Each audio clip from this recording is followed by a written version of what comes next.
بالنسبة للتأشيرات والدعوات بتاعة الطلاب اللي في روسيا اللي كانوا قاعدين في مصر ومنتظرينها، الحقيقة الدنيا كانت ماشية تمام جدا، وكان ما كانش فيه اي حاجة. بس للأسف هو الخبر طلع صح. انا اتصلت على ابني وسألته، فقال لي الحقيقة هي وقفت لبعض الدول، مصر وسوريا واليمن، الصومال، العراق، في بلد كمان او بلدين بس الحقيقة مش فاكراهم. هو قال لي عليهم.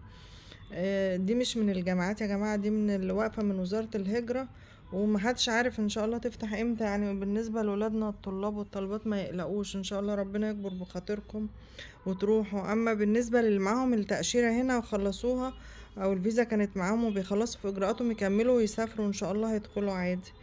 اما اللي هناك برضو اللي فيزته منتهية وبيكمل فيها وبيجدد فيها، ده برضو شغال عادي. انا ابني هناك وبيجدد، فالحمد لله يعني الدنيا ماشية. فمش من الجامعات، ما تقلقوش.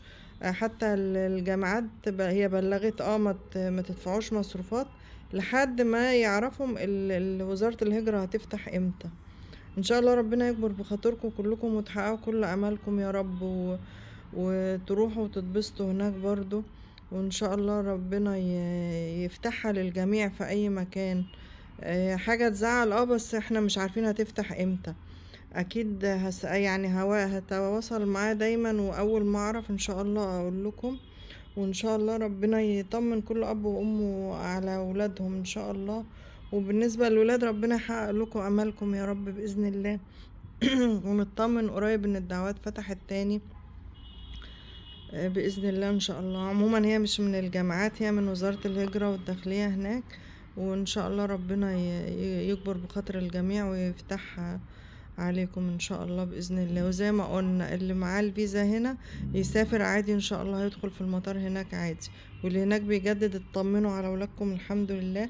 تجديد هناك وهو جوه البلد مادام ماشي صح بتتجدد الفيزا عادي. هي المشكلة في اللي كان لسه مقدم ومستني الدعوة تجيله. فربنا يكبر بخاطركم ان شاء الله وربنا يفتحها على الجميع.